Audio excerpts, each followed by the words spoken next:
बिस्मिल्लाहिर्रहमानिर्रहीम। तो दोस्तों, आज हम बात करने वाले हैं एक्सेल के अंदर इन्वेंट्री स्टॉक मैनेजमेंट का जो डाटा है वो एक्सेल में आप कैसे मेंटेन कर सकते हैं। तो सबसे पहले हम यहाँ पर इनिशियली जो है वो स्टार्ट करेंगे अपना टॉपिक, और यहाँ पर हम सबसे पहले जो हमारी हेडिंग्स है उसके अंदर हमारे पास प्रोडक्ट आईडी होंगी।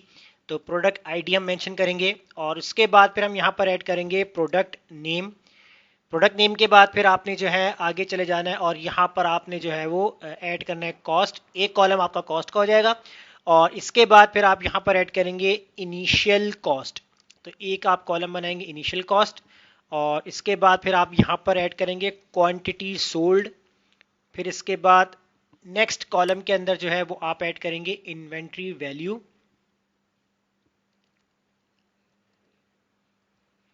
इन्वेंट्री वैल्यू आ जाएगी। फिर इसके बाद आपने यहाँ पर ऐड करना है सेल्स रिपोर्ट, एंड इसके बाद फिर आपके पास अवेलेबल स्टॉक, और इसके बाद फिर आप जो है यहाँ पर ऐड कर देंगे रिमाइंडर। अब ये हमने जो है वो फील्ड्स ऐड कर दी हैं। तो कॉलम का साइज जो हम यहाँ पर इंक्रीज कर देते हैं, जैसे हमने क्वांटिटी प्रोडक्ट नेम वाला कॉलम का साइज इंक्रीज कर दिया है। कॉस्ट यहाँ पर ऐड करेंगे इन्वेंट्री, और इन्वेंट्री को भी हम साइज बढ़ा देते हैं। तो कॉलम अपने हिसाब से आपको एडजस्ट करना है, जितना आपको कॉलम का साइज रखना आप रख सकते हैं। तो ये हमारे पास आ जाएंगे प्रोडक्ट और उनकी सारी डिटेल्स वगैरह, और हाईलाइट कर देंगे यहाँ पर कुछ सेल्स को हम, और यहाँ पर हम देंगे बॉर्डर, ऑल बॉर्डर्स कर देंगे। फॉर्मेटिंग फॉन्ट्स वगैरह जो आपको इसके अंदर रखना है वो आप अपने हिसाब से रख सकते हैं। तो फिलहाल हम यहाँ पर जो है वो इस तरीके सेलेक्ट कर लेते हैं, सेंट्राइज कर देंगे यहाँ पर। और इसके बाद अब यहाँ पर हमारी जो एंट्रीज होगी तो वो हम एंट्रीज को यहाँ पर जो है फिलअप करेंगे। तो नंबर वन जो होगा आपके पास आपके प्रोडक्ट्स के जो आईडीज होगी वो आप मेंशन करेंगे। फिलहाल यहाँ पर हम जो है वो सीरीज ऐड कर लेते हैं। प्रोडक्ट नेम आपके पास कौन कौन से हैं, तो प्रोडक्ट के जो नेम्स होंगे वो आपको जो है यहाँ पर ऐड करने होंगे। तो प्रोडक्ट के लिए जो है आपको यहाँ पर क्या काम करना होगा, अब जैसे मैं यहाँ पर ऐड कर लेता हूँ। एक हमारे पास है प्रोडक्ट है पेपर। पेपर के बाद फिर हम यहाँ पर ऐड कर देंगे card sheet, pencil, rubber, scale, ink pot, इसके बाद डायरी, एंड इसके बाद आ गया रजिस्टर। और फिर इसके बाद जो है हम यहाँ पर ऐड कर देंगे कलर्स, क्राउन्स, और फिर हम यहाँ पर ऐड करेंगे स्टिकर्स, बैलून। तो इन्वेंट्रीज आप अपने जो भी आपका डेटाबेस का रिकॉर्ड होगा उसी के हिसाब से आप बना सकते हैं। फिलहाल हम यहाँ पर उन फील्ड्स को लिखना चाह रहे हैं जो कि एक स्टेशनरीज के अंदर होती हैं, तो हम यहाँ पर जो है वो कुछ फील्ड्स को यहाँ पर ऐड कर लेते हैं। और लास्ट हमारे पास आ जाएगा यहाँ पर चार्ट, एंड लास्ट वन हम यहाँ पर सेलेक्ट कर लेते हैं पेन। अब ये हमारे पास जो है वो प्रोडक्ट नेम्स आ जाएंगे। अब प्रोडक्ट नेम के बाद जो हमें यहाँ पर जो ऐड करना है वो हमारी है कॉस्ट। अब कॉस्ट कितनी है, तो हम यहाँ पर अभी फिलहाल कॉस्ट लिख लेते हैं, यहाँ पर 5 लिख लेते हैं, 30 लिख लेते हैं, 15 या 50 कर देते हैं, और 80, 150, 40, 300 कर लेते हैं, और इसके बाद 100, और इसको हम कॉस्ट दे देते हैं 120, एंड 180, 30, 60, और लास्ट वन को हम जो है ऐड कर देते हैं यहाँ पर 300 जैसे, या 500 कर देते हैं, कुछ भी कर देते हैं। तो यहाँ फिलहाल हमने जो है कॉस्ट ऐड कर दिया। अब इनिशियली कॉस्ट कितनी है वो उसके लिए आपको क्या करना होगा। अच्छा, इनिशियली कॉस्ट की जगह यहाँ पर हम लिखेंगे क्वांटिटी। इनिशियली क्वांटिटी हमने कॉस्ट लिख दी यहाँ पर। अब देखें, आपके पास जो आपकी प्रोडक्ट है इनकी प्रोडक्ट की कुछ प्राइजेस हैं यहाँ पर। तो प्राइजेस कुछ भी हो सकती हैं, फिलहाल अभी हमने यहाँ प्राइजेस लिखी हुई हैं। तो इनिशियली क्वांटिटी आपके पास कितनी होगी, आप जब एक इन्वेंट्री यहाँ पर क्रिएट कर होते हैं तो लाजमी है कि आपके पास प्रोडक्ट्स आपके पास कुछ ना कुछ इनिशियल्स होंगी उनकी क्वांटिटीज। तो यहाँ आपने कुछ क्वांटिटीज ले लिया, आपने 150 आपने पेपर्स ले लिए स्टार्टिंग में। इसके बाद कार्ड शीट जो है वो आपने यहाँ पर 200 ले लिए, और 120, 100 इसको मैं फिलहाल वैल्यू से फिलअप कर रहा हूँ। स्केल्स की जो है आपने क्वांटिटी आपने उठा ली है 250 की, और इनपॉट आपने यहाँ पर जो है वो स्टार्टिंग क्वांटिटी रखी है अपने पास 110। तो इसको हम करते हैं 150 एंड 120 कर देते हैं, 80, 50, और फिर इसके बाद इसको हम 200 कर देते हैं। फिर इसको हम करते हैं 180, 140 एंड लास्ट वन हम करते हैं 60। तो ये हमारे पास इनिशियल क्वांटिटी है। कितनी कितनी क्वांटिटी सोल्ड आपने जो है वो करनी है, क्योंकि कस्टमर सब आपके पास आ रहा है तो आप कितनी क्वांटिटीज में वो चीज़ें वो परचेज कर रहा है, तो ये क्वांटिटी सोल्ड का यहाँ पर रिकॉर्ड होगा।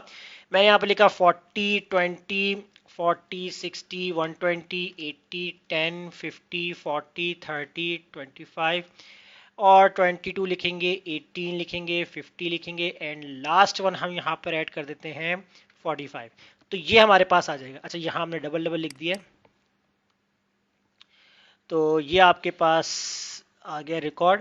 अब हम बात करेंगे यहाँ पर हमारी इन्वेंट्री क्या बता रही है। अब इन्वेंट्री आपको यहाँ पर देखनी है कि आपके पास जो आपके प्रोडक्ट की जो प्राइस है और आपने स्टार्टिंग में कितनी क्वांटिटीज परचेज की थी, इनिशियली क्वांटिटी, तो उसकी इन्वेंट्री आपके पास क्या है। तो आप यहाँ पर लगाएंगे फॉर्मूला इक्वल प्रोडक्ट फार्मूला, जो कि मल्टीप्लिकेशन के लिए होता है। नंबर वन वैल्यू के अंदर आपने कॉस्ट को सेलेक्ट किया, कॉमा लगाया। नंबर टू वैल्यू के अंदर आपने जो है वो इनिशियल क्वांटिटी वाले सेल को सेलेक्ट किया, ब्रैकेट क्लोज करके आपने एंटर कर दिया और यहाँ से इस फॉर्मूले को हम कर देंगे ड्रैग। तो ये आपके पास जो है वो आपकी इन्वेंट्री निकल के आ जाएगी। ये स्टार्टिंग इन्वेंट्री है। अब सेल्स रिपोर्ट निकालनी है कि अब कस्टमर जो भी चीज़ बाय कर रहा है और हम उसको यानी कि जो हमसे परचेज कर रहा है और हम, तो उसकी जो है वो रिपोर्ट क्या कह रही है यहाँ पर। तो इसके लिए भी हम यहाँ पर प्रोडक्ट वाले फॉर्मूले को यूज़ करेंगे। अब नंबर वन वैल्यू के अंदर आपने कॉस्ट को ही सेलेक्ट करना है, कॉमा लगाना है और यहाँ पर जो है आपने क्वांटिटी सोल्ड वाले सेल को सेलेक्ट करना है, ब्रैकेट क्लोज और एंटर। तो ये आपके पास सेल्स रिपोर्ट आ चुकी है कि सेल्स की जो इन्वेंट्री है वो हमें क्या रिकॉर्ड बता रही है। अब इसके बाद आपके पास है अवेलेबल स्टॉक। अब अवेलेबल स्टॉक्स के अंदर क्या होता है कि आप देख सकते हैं कि आपने कितनी क्वांटिटी इनिशियल परचेज की है और कितनी सोल्ड कर दी है और अब आपके पास रिमेनिंग कितनी है, तो यानी कितना स्टॉक आपके पास रह गया। तो इसके लिए आपको क्या करना है, अब यहाँ हम देखें सिंपली हम क्या कर सकते हैं। यहाँ मैं आपको एक ट्रिक बताया था कि सबका फॉर्मूला नहीं होता, यानी कि माइनस यानी सब्ट्रैक्ट का फॉर्मूला नहीं होता। तो हम करते क्या है कि जो आपकी इनिशियल क्वांटिटी होती है तो आप उसको जो है एज अ क्वांटिटी सोल्ड से जब आप माइनस करेंगे तो आपके पास आंसर आ जाएगा कि आपके पास कितनी जो है वो स्टॉक बाकी रह गई है। तो इनिशियली क्वांटिटी अगर आप माइनस करते हैं क्वांटिटी सोल्ड से, तो एंटर करते हैं तो देखिए 110 जो है अभी आपके पास अवेलेबल है स्टॉक। अगर इसकी टेक्निक मैं आपको बताता हूं कि आप इसको सम के फॉर्मूले से भी कर सकते हैं। कैसे करेंगे, अगर आप इसको लगाते हैं इक्वल सम का फॉर्मूला, नंबर वन वैल्यू के अंदर आपने जो है वो अपनी इनिशियल क्वांटिटी सेलेक्ट की। अब यहां आपको क्या करना है, अब यहां आपको जो है वो माइनस लगाना है। अब माइनस क्यों लगाइए मैं आपको बताता हूं। माइनस कर देंगे आप अपनी क्वांटिटी सोल्ड से और उसके बाद ब्रैकेट क्लोज। अब देखिए मैथ का एक एल्गोरिथम होता है, मैथ का रूल है कि सम हमने बता दी। यहाँ पर सम बेसिकली यहाँ पर प्रेजेंट कर रहा है प्लस को, तो प्लस माइनस जो होता है वो माइनस ही होता है, तो इसलिए हमने यहाँ पर अंदर माइनस लगाया। तो अकॉर्डिंग टू मैथ के बता रहा आपको कि प्लस माइनस माइनस होता है, तो आंसर देखिएगा आपके पास 110 ही आएगा। एंटर करेंगे तो देखिए 110 आपके पास आंसर आ रहा है। तो या तो आप इसको सम के फॉर्मूले से कर ले या सिंपली आप इक्वल आगे माइनस भी कर सकते हैं। तो ये आपके पास आ गया अवेलेबल स्टॉक। अब रिमाइंडर के लिए हमें क्या करना है, अब देखिए रिमाइंडर ये होता है कि जब आपके पास स्टॉक आपकी लिमिट से नीचे जा रहा होता है तो आपके पास एक रिमाइंडर आता है कि आपको वो स्टॉक मजीद परचेज करने की जरूरत है। तो इसके लिए हम लगाते हैं इक्वल इफ का फॉर्मूला लगाएंगे।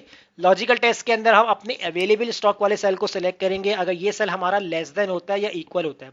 अब कम से कम कितना हम यहाँ पर जो है वो स्टॉक रखना चाह रहे हैं, यानी कितना कि देखना है आपको। तो मैं यहाँ रखता हूँ 30 कॉमा, तो ट्रू वैल्यू के अंदर आपको क्या देना है, तो यहाँ पर हम दे देंगे अगर आपका स्टॉक 30 या 30 से कम हुआ तो आपके पास क्या रिमाइंडर आएगा। तो कोटेशंस के अंदर हम लिख लेंगे रीऑर्डर, कोटेशन क्लोज कॉमा, और फॉल्स वैल्यू की बात हम करते हैं, वरना आपके पास क्या लिखा हुआ आएगा अवेलेबल, यानी कि अभी आपके पास ये स्टॉक मौजूद है। तो कोटेशन क्लोज ब्रैकेट क्लोज करके हम कर देंगे इंटर। तो देखिए अभी हमारे पास यहाँ पर रिमाइंडर क्या आ रहा है अवेलेबल, अभी ये स्टॉक हमारे पास अवेलेबल है।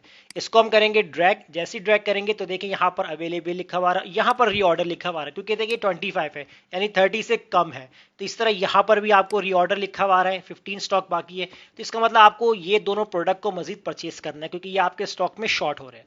अब इसको हम यहाँ पर हाईलाइट कर सकते हैं ताकि आपको जो है वो ढूंढने में आसानी रहे कि आपने जो है कौन सा स्टॉक अवेलेबल आपके पास है और कौन सा स्टॉक आपको रीऑर्डर करना है। तो ये पूरा कॉलम आपको सेलेक्ट करना है। आप जाएंगे यहाँ पर कंडीशनल फॉर्मेटिंग में, यहाँ से आपने न्यू रूल पे क्लिक कर देना है। उसके बाद आपको करना है कि आपने यहाँ पर formula only cell that contain, इसके ऊपर आना है। वैल्यूज पे काम नहीं कर रहा है, आपने जो है यहाँ पर स्पेसिफिक टेक्स्ट पे काम करना है। तो क्योंकि टेक्स्ट लिखा हुआ है तो आपने स्पेसिफिक टेक्स्ट सेलेक्ट किया। कंटेंट के अंदर आपको क्या करना है, यहाँ पर आपने लिखा है रीऑर्डर, कि जहां जहां आपको रीऑर्डर करना है। तो याद रखिएगा, स्पेलिंग सेम रखिएगा। उसके बाद आपको यहाँ पर फॉर्मेट पे चले जाना है। फॉर्मेट पे जाकर कोई भी आप एक फॉर्मेटिंग दे दें, जैसे मैंने व्हाइट कलर कर दिया और फिल कलर में जाकर मैंने इसको रेड कर दिया और यहाँ से किया ओके और यहाँ भी कर दिया ओके। तो देखें जहां जहां आपके पास रीऑर्डर आ रहा है वो आपके पास हाईलाइट हो रहा है। इसका मतलब है कि ये प्रोडक्ट आपको मजीद परचेज करनी है, अब आपको ढूंढना नहीं पड़ेगा, कॉलम में डायरेक्टली हाईलाइट हो जाएगा। अब मान लीजिए कि जैसे कि मैंने यहाँ पर 20 कर दिया फॉर एग्जाम्पल, तो देखें ऑटोमेटिकली क्या हुआ, रीऑर्डर हो गया यहाँ पर, यानी कि आपको बता रहा है कि ये स्टॉक अब आपके पास बहुत कम रह गया, अब इन स्टॉक्स को आपने मजीद परचेज करना है। तो ऐसा पूरा एक इन्वेंट्री सिस्टम एक्सेल के अंदर आप बना सकते हैं, जैसा कि मैंने आपको आज की क्लास में बताया। उम्मीद करता हूँ आज का टॉपिक आपको जरूर समझ में आ गया होगा। वीडियो अच्छी लगी लाइक कीजिए, फ्रेंड्स में शेयर कीजिए और हमारे चैनल को सब्सक्राइब करना मत भूलिएगा। मिलते हैं नेक्स्ट वीडियो में, शुक्रिया।